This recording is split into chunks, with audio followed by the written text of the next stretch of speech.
আলোচ্য বিষয় রাসূলুল্লাহ সাল্লাল্লাহু আলাইহি ওয়াসাল্লামের মক্কি জীবন,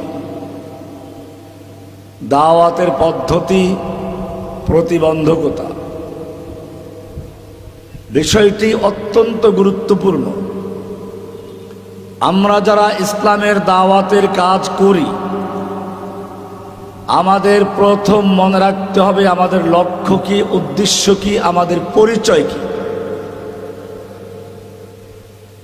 রাসূল সাল্লাল্লাহু আলাইহি ওয়াসাল্লামের ভিতরেই রয়েছে আমাদের আদর্শ। এটা কোরআন স্পষ্ট করে দিয়েছে। সুতরাং জানতে হবে রাসূলের মিশনটা কি। কোরআনে আল্লাহ রাব্বুল আলামিন একটা কথা তিনবার উল্লেখ করেছেন, অথচ বেশিরভাগ মানুষ সে বিষয়ে গাফেল।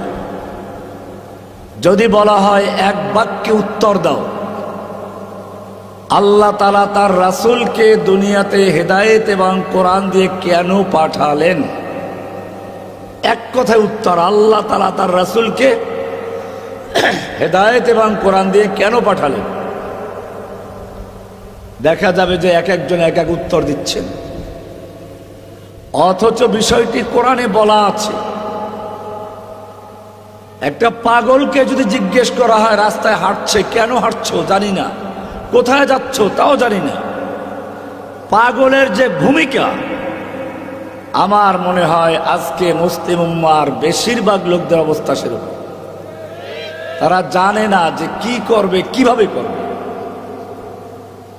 অথচ বিষয়টি আল্লাহ তাআলা কোরআনের সূরা তওবার 33 নম্বর সূরার 9 নম্বর সূরার 33 নম্বর আয়াত, সূরা ফাতর 28 নম্বর আয়াত এবং সূরা সফের 9 নম্বর আয়াতে ক্লিয়ার করে দিয়েছেন, ওয়াল্লাযী আরসালা রাসূলাহু বিল হুদা ওয়া দীনিল হক লিইয়ুযহিরাহু আলাদ দীন কুল্লিহি।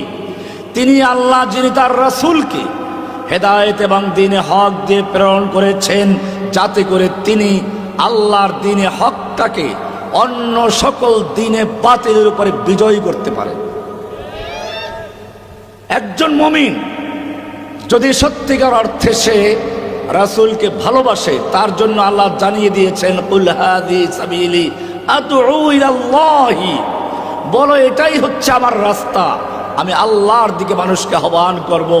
আলা বাসীরা, জেনে বুঝে আমার কাজ কি, সেই কাজ করার ধরন কি, পদ্ধতি কি, এই কাজ করতে গেলে বাধা কি আসবে, এই সবগুলো জেনে বুঝে করার নাম হচ্ছে আলা বাসীরা। আলা বাসীরা এটা অত্যন্ত গুরুত্বপূর্ণ শব্দ কোরআনের।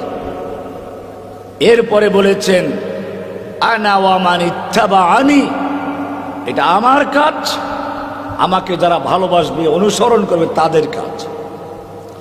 সুতরাং আমাদের কাজ কি, আল্লাহ রাব্বুল আলামিন স্পষ্ট করে বলে দিয়েছেন, বলো হে নবী, এটা তোমার কাজ এবং তোমার অনুসারীদের কাজ। সুতরাং যারা নবীকে ভালোবাসবে তাদের কোনো প্রয়োজন নেই আব্রাহাম লিঙ্কনের তরিকা, কার্ল মার্কসের তরিকা, লেনিনের তরিকা দিয়ে ইসলাম কায়েম করার স্বপ্ন দেখা। এ তো হচ্ছে সেই নামুস, জিবরিলকে হিব্রু ভাষায় নামুস বলা হতো।